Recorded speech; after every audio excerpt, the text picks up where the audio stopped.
Case in point, a 50-year string of mysterious incidents that many say include UFO crashes, dogfights, and underground reverse engineering at the most top secret of all former Soviet military bases, Kapustin Yar.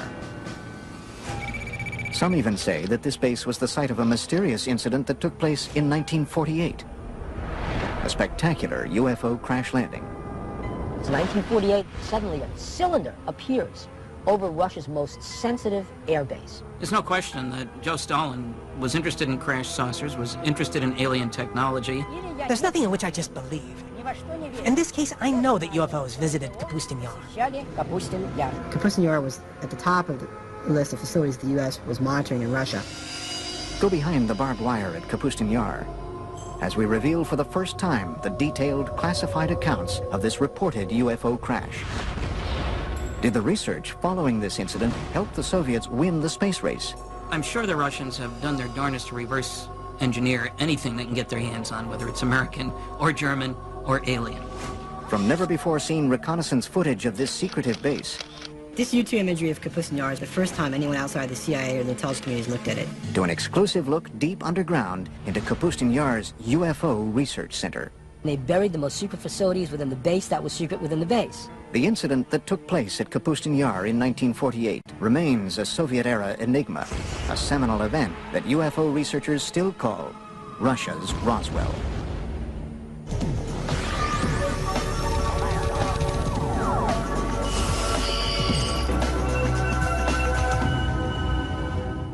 This is Kapustin Yar, a top-secret military facility located 60 miles southeast of the former Stalingrad and 500 miles south of Moscow. Built under the personal direction of Joseph Stalin, it is Russia's oldest and largest military facility. Its activities over the past 60 years have fueled controversy over what really goes on behind these walls. Kapustin Yar, or Vladimirovka, as initially it was called. It was, and it still is the first Russian space range. I'm Vladimir Semenov, and I was with KGB for 26 years. Kapustin Yar, everything was top secret. It was nothing there not secret. I'm Sergei Khrushchev's son and former Prime Minister of Soviet Union, Nikita Khrushchev. Less than a year after the Roswell crash made headlines around the world, many believe that this Russian base may have experienced a landmark UFO encounter and crash of its own. June 19th, 1948, early evening. According to reports, Kapustin Yar's air traffic controller sees a strange object appear on his radar screen. At the exact same moment, a MiG pilot about 10 kilometers downrange from the base sees a large, silver, cigar-shaped UFO directly in front of him. He radios back to the base that he's being blinded by a bright light. A Russian pilot encountered a UFO in 1948 and tried to attack it with extremely unfortunate results for both. The pilot was blinded by rays of light emanating from the UFO. It is believed that under direct orders from Soviet Air Force Commander-in-Chief Zagarov, the pilot engaged the UFO for almost 3 minutes before launching a missile that was finally able to bring the object down. But unlike Roswell, this crash never made the papers. It's 1948, it's a secret airbase. Suddenly a cylinder appears over Russia's most sensitive airbase. They scramble the MiGs. It's a dogfight. Russian pilots are good. And imagine this plane getting right on top of that craft. The MiGs fire their rockets as the directed particle beam weapon explodes the MiG, and they both go down. Reports suggest that the blinded pilot, in his final attempt to regain control of his MiG, was hit by the object's weapons and perished along with his airplane. What did the aliens use? What were they firing? What they were probably using was a particle beam weapon. We know what the MiG used. It was the things that the Russians were using at the time. It was firing its guns, it was firing its rockets, and it was firing some very early version of a missile. Somehow, that MiG was able to break up the anti-gravity envelope that surrounded the craft. The cigar-shaped object couldn't stay aloft anymore and crashed. And the Russian retrieval teams, overjoyed that they have their first spacecraft, jump on this thing, and they take it underground to Zitka, and the Russian secret UFO program begins. I'm Bill Burns, publisher of UFO magazine. Let's face it, everybody wants to get his hand on a flying saucer. It's a wonderful weapons delivery and defense system. I'm Stanton Friedman. I'm a nuclear physicist, lecturer, ufologist. This 1948 crash is one of many strange events that has turned Kapustin Yar into an even more mystifying version of America's Roswell and Area 51. The Soviets had to get their hands on what we had. We had the Roswell crash. We really had a storehouse of technology that we developed in the early 1960s out of Roswell. The Russians didn't have that. Well, how do you get that technology? It doesn't just fall out of the sky. You go after it. And the Russians went after it by embarking on suicide missions. Anything they could do to get their MiG pilots to shoot down an extraterrestrial spacecraft was fair game. From the time it was constructed in the early 1940s, Kapustin Yar was cloaked in secrecy. It is a place where it is said the Soviet Union's top researchers, scientists, and military specialists were sent to develop highly classified Cold War technology and weaponry. Yeah, I know everything because I spent months and years in the Kapustin Yar working there, testing our cruise missiles that we designed for the Soviet submarine to sink American aircraft carriers. Kapustin Yar was on a very short list of facilities that the U.S. intelligence wanted to get imagery of. There's three things going on there. They're testing surface-to-air missiles, they're testing surface-to-surface ballistic missiles, and they're also testing air-launched missiles, cruise missiles. All three are going on at the same place, and so it's of high interest to U.S. intelligence. In fact, the building of the base was so secretive that when a small town nearby was deemed by the Soviet military to be too close for comfort, its residents were evacuated, and it was simply eliminated. The name of the town? Zitkur. Zitkur is a small town just a few miles downrange of the Kapustin Yar test complex, and basically probably what happened was the Russians decided that due to people seeing what was being tested, it would be better to just close that town off. Many researchers believe the name Zitkur was subsequently assigned to the highly classified subterranean UFO research center beneath Kapustin Yar. There is an idea that in Zitkur and Kapustin Yar there is a storage point for crashed UFOs and corpses of the visitors and members of their crew. Zitkur is analogous to what Area 51 is to Nellis Air Force Base and Groom Lake in Nevada. Different countries have various places where they take their UFO technology. And what they do with it is they try to break it down. They see what it is and how can we reverse engineer this. But long before the 1948 crash, the area around Kapustin Yar and the skies over Russia have been home to many other well-documented and eerie encounters with UFOs. Some date back to a time before what we know as Russia even existed. Russia is a huge land. UFOs have been sighted over its territories for, I would say, thousands of years. I am Paul Stonehill, co-author of UFO USSR. One, which is quite famous, was sighted back about 950 AC by an international traveler of the time, Ibn Fadlan. He and his co-travelers were able to see strange sightings in the sky that scared them immensely. But the local people would laugh at them and say, we see it quite often. Aerial battles, beings fighting each other, strange aircraft, something that's similar to a Star Wars battle scene from a modern movie. Amazing stuff. Legend has it that the spectacular aerial battles that played out in the skies gave the Arab warriors strength and courage to defeat their enemies during the next day's fight. In the 17th century, Russia experienced a rash of UFO sightings. These objects were described by many who witnessed them as comet-shaped balls of fire. The most famous one would be the Rob Ozero incident, when a very unusual, huge fiery disc arrived in the area of a northern Russian lake. One eyewitness submitted the following account. On this, the 15th day of August in the year 1663, a great crash sounded out from the heavens. Around the stroke of midday, there descended upon Robo-Zero a great ball of fire from the clearest of skies. In front of the fire, there were two fiery beams. It went from south to the west and was about 500 meters away when it vanished. But once again it returned, staying over Robo-Zero for 1 hour and a half, filling all those who saw it with a great dread. This documented account goes on to detail fishermen scalded by the burning lake, along with glowing fish that flung themselves onto the ground to escape the looming fireball. Stories, like what they saw over Robo-Zero, were common in pre-revolutionary Russia and outside of Russia in Europe. When we speak specifically of sightings on the territory of the Soviet Union, percentages are very high, more than 50%, that these UFO sightings would be some sort of fiery, sphere-shaped UFO. Another extraordinary sighting took place over Moscow in 1892.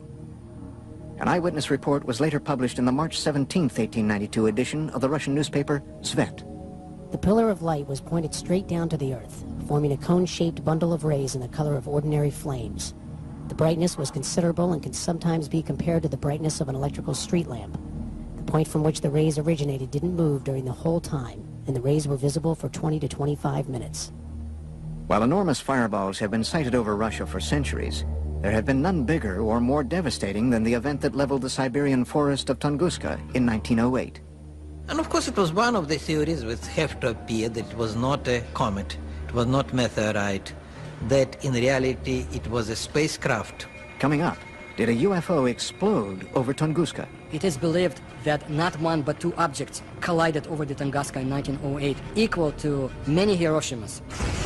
And later, what happened to the wreckage of the 1948 crash at Russia's Roswell?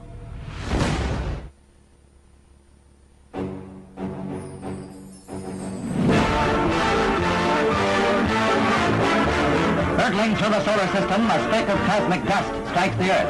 Commonly, these meteors are vaporized by friction in the atmosphere. This is part of the story of one that wasn't. A meteor that landed in 1908 in Siberia with the destructive force of a cannon bomb.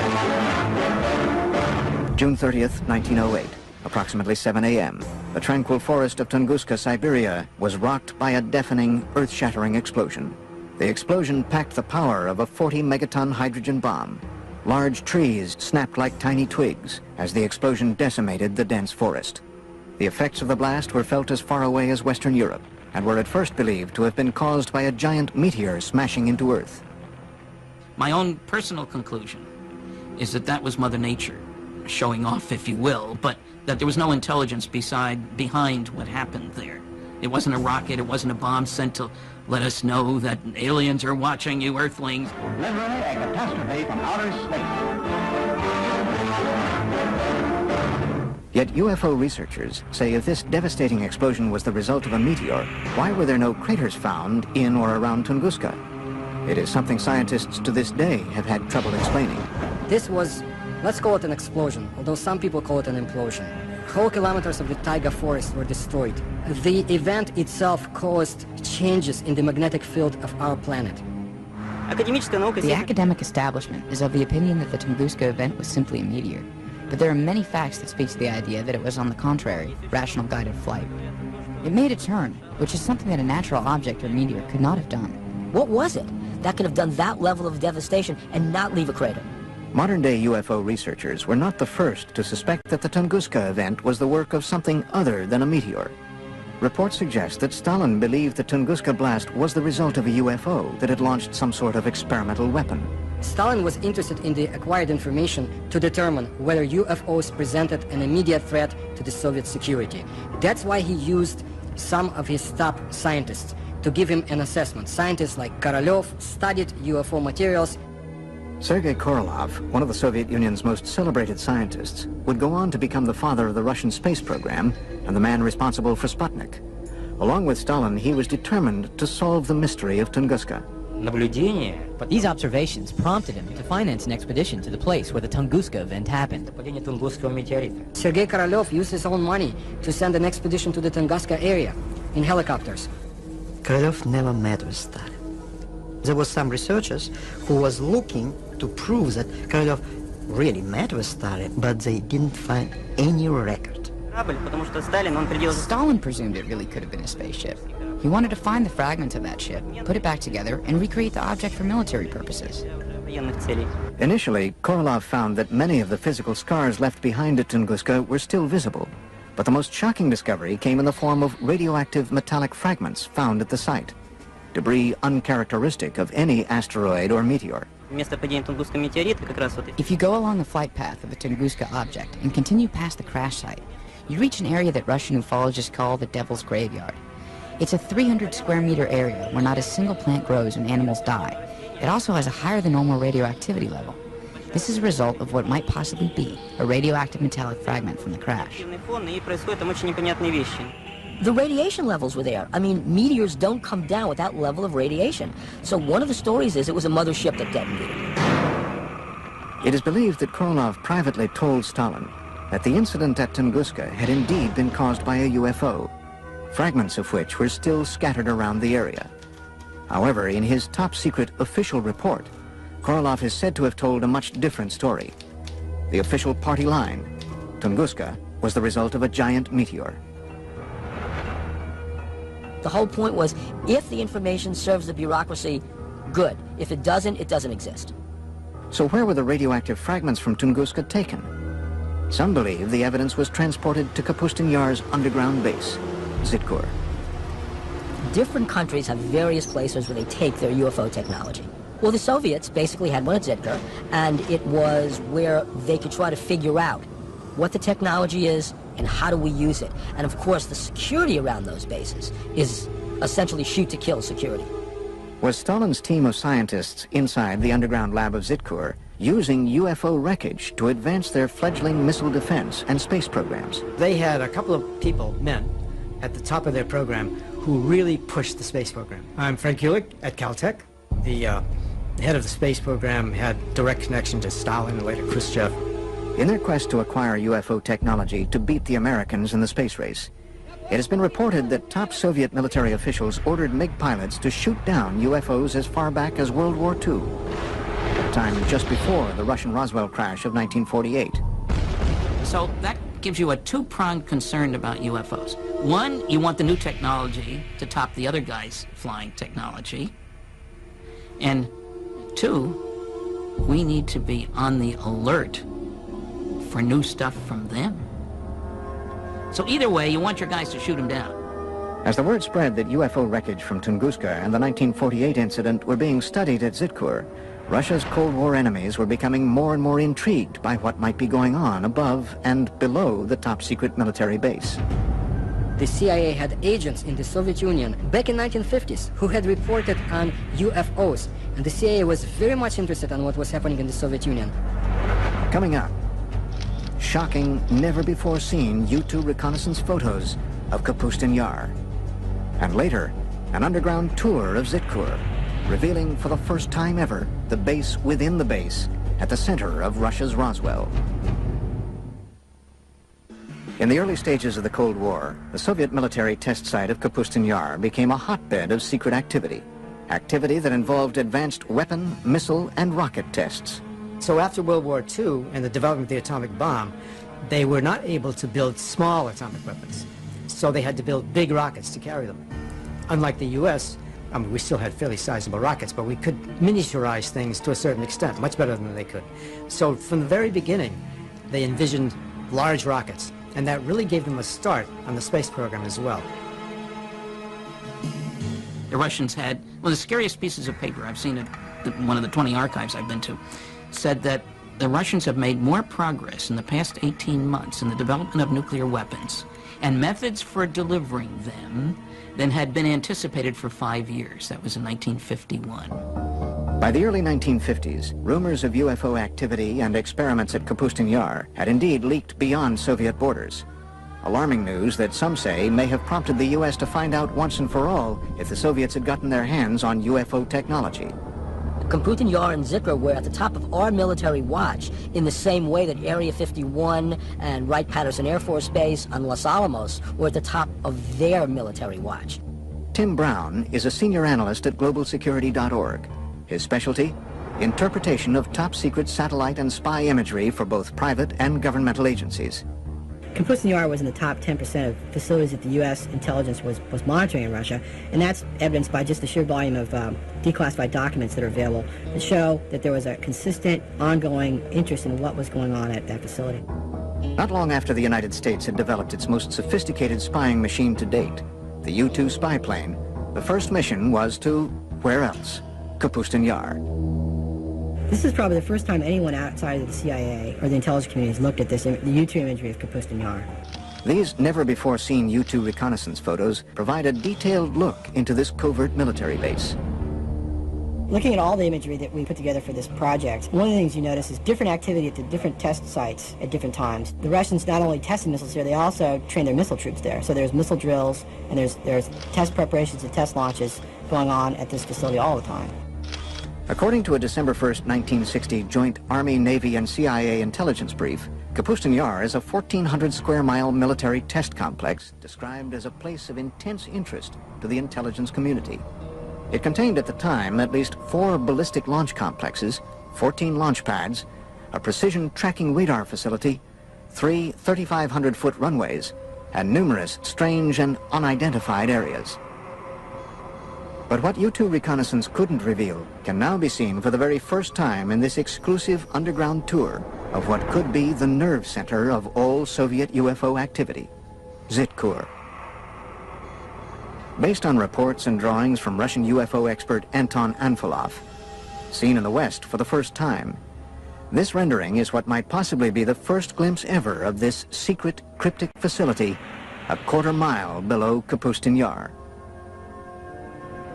Let's say that you get a chance to go down there to the most secret Russian UFO laboratory. It's not glorious, high-tech, and brightly lit. It's dank, it's dark, and it's dingy. It's Russian. It's extremely compartmentalized. It's like an underground shopping mall, except inside the mall are all these rooms where there's exotic technology being taken apart and put back together. In this hub, they're doing autopsies on alien bodies. In that hub, they're reconstructing an engine. Then you've got these fantastic Rube Goldberg machines. What they are machines to test various components, and then finally you come upon these huge underground hangars. And what you're struck by is that there are no airplanes in the hangars. There are these long cigar-shaped, cylinder-shaped craft in various stages of disrepair because they've crashed, and they're going to try and reverse engineer these. That's what you'd see at this base.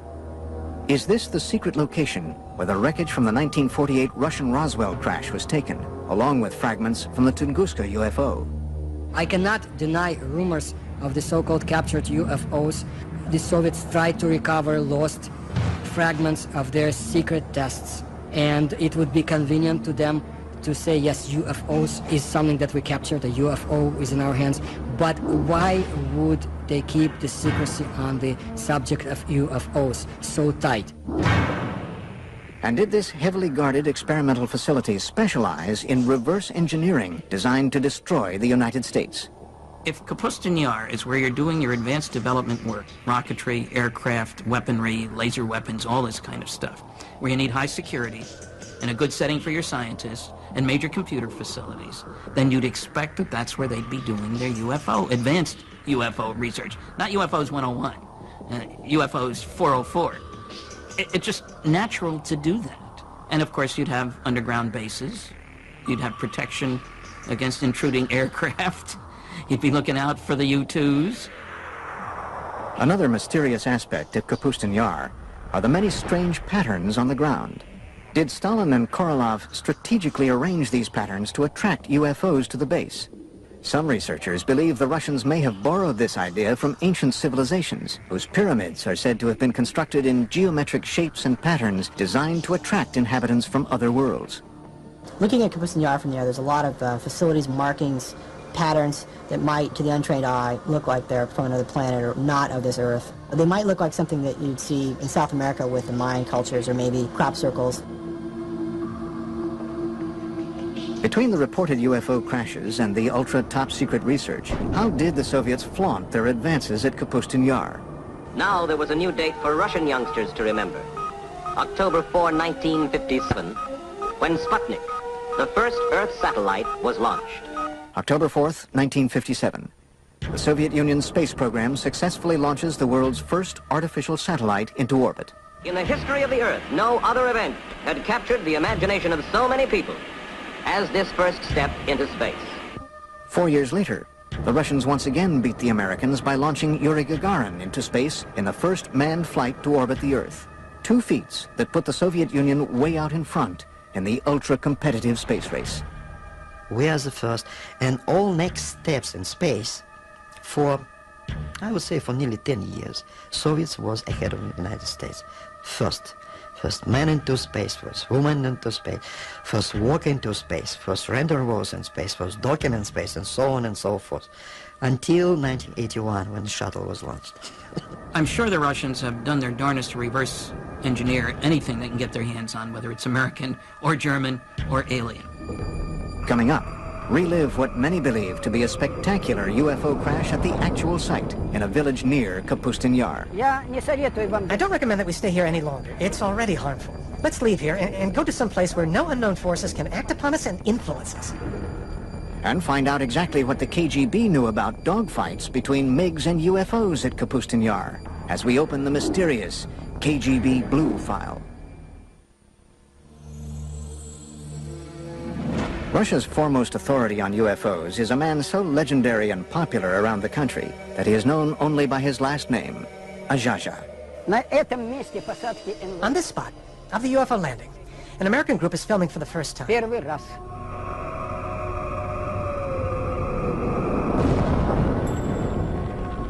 He was very popular at the peak of the UFO activity in the Soviet Union. It was late 60s, 70s. At that time it was not permitted, but not restricted to talk about this. Azhaja invited the History Channel on an exclusive tour of a reported UFO crash site not too far from the site of the Russian Roswell crash of 1948. For that, I have to stand there, on that particular corner. Using 2 copper rods, Azhaja begins the tour by testing the ambient energy that the crash site still emits today.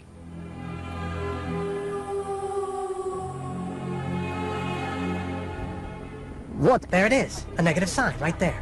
Там.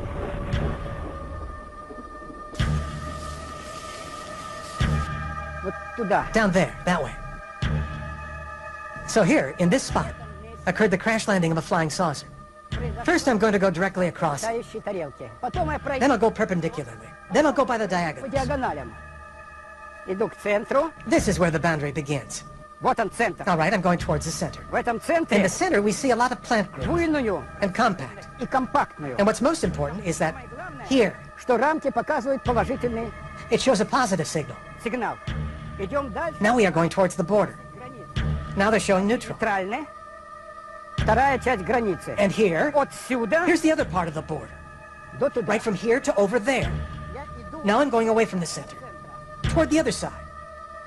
Azhaja is walking the 100-foot by 20-foot outline of a cigar-shaped UFO that reportedly crash-landed here in 1961. Again, now we're going back. It shows a powerfully strong signal. See how it's turning? It's powerfully positive. We're going back.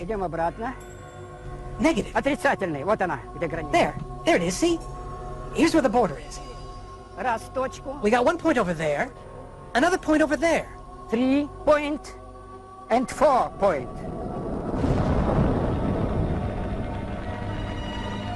Animals avoid this place. They go around it. Cattle don't graze here. Yes, there is unknown energy, which, as experience shows, affects people in a negative fashion. Изменяется пульс. Изменяется пульс. Your pulse changes. Возрастает сердцебиение. The heartbeat changes. You grow short of breath. You begin to sweat. Дольше оставаться, Okay. потому что это уже вредно. I don't recommend you stay here any longer because it's already harmful. Там, где на нас не влияют. Come on. Let's leave here. For a normal place, where no unknown forces will influence us and act upon us. Azhaja's account of this UFO crash was supported by a resident of adjacent Shodnya village, who upon seeing Azhaja, told her account of seeing the crash out of her window, which overlooks the site from less than 200 yards away. Примерно в часа 4-5. Well, it was 4 or 5 in the evening. It was later in the day. And suddenly my mother screamed. She said, "Hey, look at that. There was some kind of ball, a sphere that flew by." And then she said, "Oh, it's probably a flying saucer." And it was a big, fiery red sphere that flew by. The sphere went over there, past the train tracks, and went down into the valley of the river Skunya, right down and over the river. Experts like Azhaja believe that UFO events like this crash, as well as the 1948 Russian Roswell crash, caused a Pandora's box to open over Kapustin Yar, leading to what some have called a war in the skies over Russia. Pilots would often receive orders from the ground to defend their airspace and shoot down UFOs. Other times, the UFOs would go on terrifying attacks. What intrigues me about the Russians as much as anything is apparent dogfights between UFOs. And I've read several accounts of that, several of them having dogfights. Perhaps the most compelling evidence of encounters between Soviet MiGs and UFOs over Kapustin Yar comes firsthand from the most celebrated of all Soviet test pilots, Marina Popovich. A national hero, a cosmonaut, perhaps the Chuck Yeager of Russia. She says that she witnessed actual battles between Soviet pilots and UFOs. One incident in 1964 occurred during a Soviet Air Force training mission. Alexander Kopegin was the commander of a squadron and a pilot instructor in one of the flight schools. One day he was flying with a cadet and they were attacked by a UFO. They went into a spiral dive. While on another top-secret military expedition in February 1980, Colonel Popovich encountered multiple unidentified objects in the skies over Russia. I saw 3 fireballs, 3 amazing lights in the form of a triangle, and I observed them as they flew away. Another MiG test pilot, Colonel Vyatkin Lev Mikhailovich, agreed to tell his first-person account for our cameras for the very first time.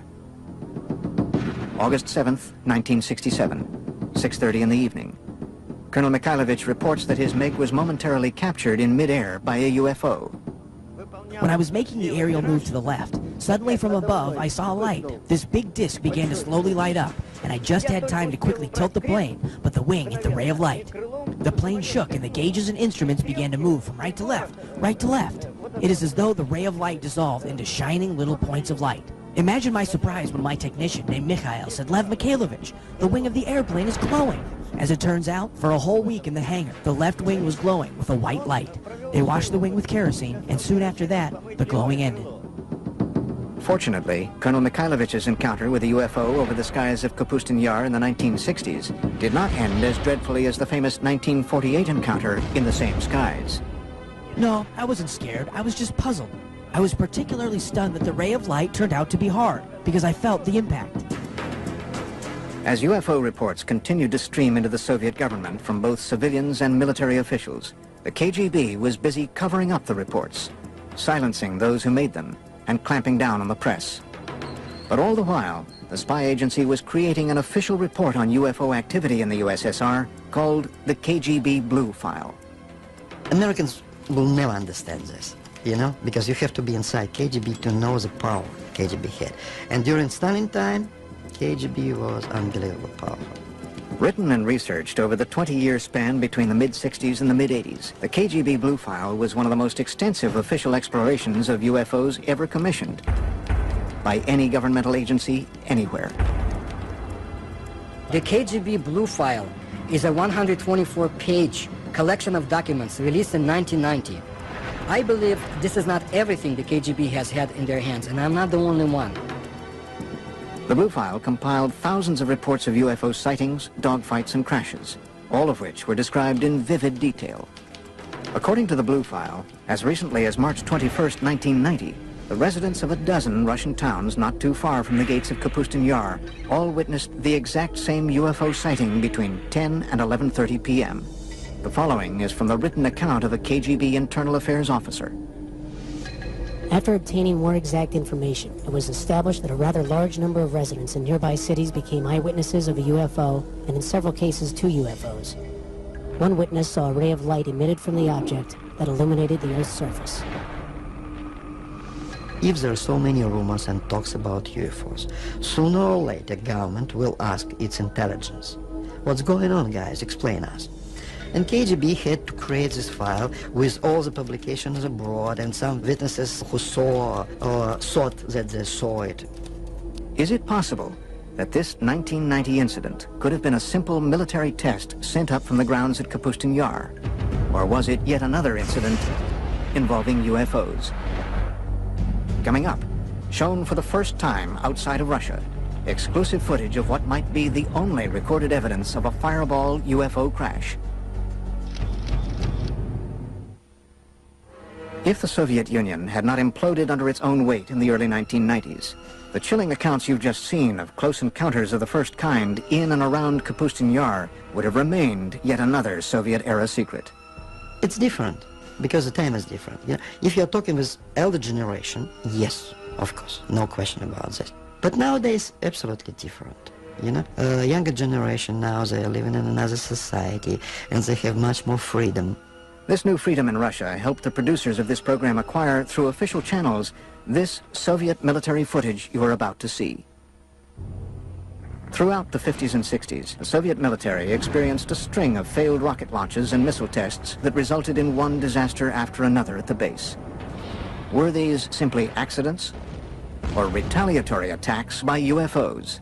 I have heard a story for what it's worth, and I don't usually talk about myths, but I've heard that 4 Soviet big launch vehicles were exploded on the pads by aliens because they kept trying to shoot down the flying saucers. Hidden from view for 45 years, a Soviet military cameraman captured the after effects of what appear to be 2 fireball-shaped UFOs that reportedly crashed early on June 3, 1960. From what we can determine, not a single person outside of the Soviet military and KGB has ever seen this footage. 3 Red Army firemen are seen running from this massive fireball, which, according to reports, continued to expand, causing other massive explosions in the area for over an hour. One of the fireball-shaped UFOs was believed to have destroyed 3 Soviet rockets on their launch pads, while the other targeted and destroyed a rocket fuel depot, all just yards from the Zitkur underground UFO research facility. The charred remains of the 2 reported UFOs seen here were quickly sent across the base to Zitkur. Try and imagine Earth as an undeveloped colony. And just like the United States and the Soviet Union fought wars over other areas, political wars over other areas, imagine the aliens want our resources. And they're fighting over Earth the same way the US and the Soviet Union had conflicts over other areas after World War II. How could all of these shocking events have been held back from the public for so many years? The Stalin's time and early post-Stalin times, everything was restricted. So he was not allowed to talk about this. In Stalin time, they will simply send you to the prison. Could all of these UFO accounts and the trail of freshly unearthed evidence of UFOs be attributed to logical explanation? Or is it possible that strange things really do happen in Russia? A reporter for one of America's largest newspapers says yes. In May 2005, reports reached the Moscow bureau of the Los Angeles Times that a lake about 3 hours away from Moscow had simply vanished. We went up there because we heard that it had just disappeared, and I said, you know, I'm not going after the story. A lake does not just disappear. Kim Murphy visited the site a few days later. Her account was published on the front page of the newspaper on May 27, 2005. We got up there and just found this huge hole in the ground. The only eyewitness, as far as we know, who actually saw what happened, described going down to the lake where he says there's this swirling of water that looks like water going down a toilet bowl, just, you know, in a raging circle, just tumultuous. And it's going and it's going and it's going, and pretty soon it's gone. From disappearing lakes to fireballs seen in the sky to reported attacks by cigar-shaped UFOs, Russia continues to be a land of incredible mystery. And as top-secret work continues to this day at Kapustin Yar and Zitkur, the base remains a potent lightning rod for UFO activity. According to one researcher, Kapustin Yar was the site of a crash in 1989. And even more recently, the debris of a 1997 crash in Poland was taken to Kapustin Yar for analysis. Recent political moves by Russian President Vladimir Putin have caused some in the West to accuse his government of closing the Iron Curtain once again on today's vibrant Russia. On a day-to-day basis, people are convinced and worried that Putin's Russia is a much more authoritarian Russia than was Yeltsin's Russia.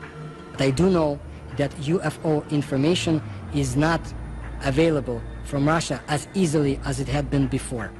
You lose the ability to control secrets in an open society. Putin came out of the KGB.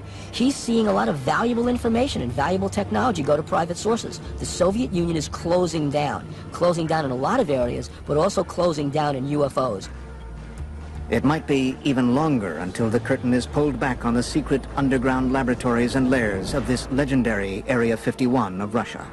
And we have only just begun to scratch the surface of the puzzling mysteries of Russia's Roswell.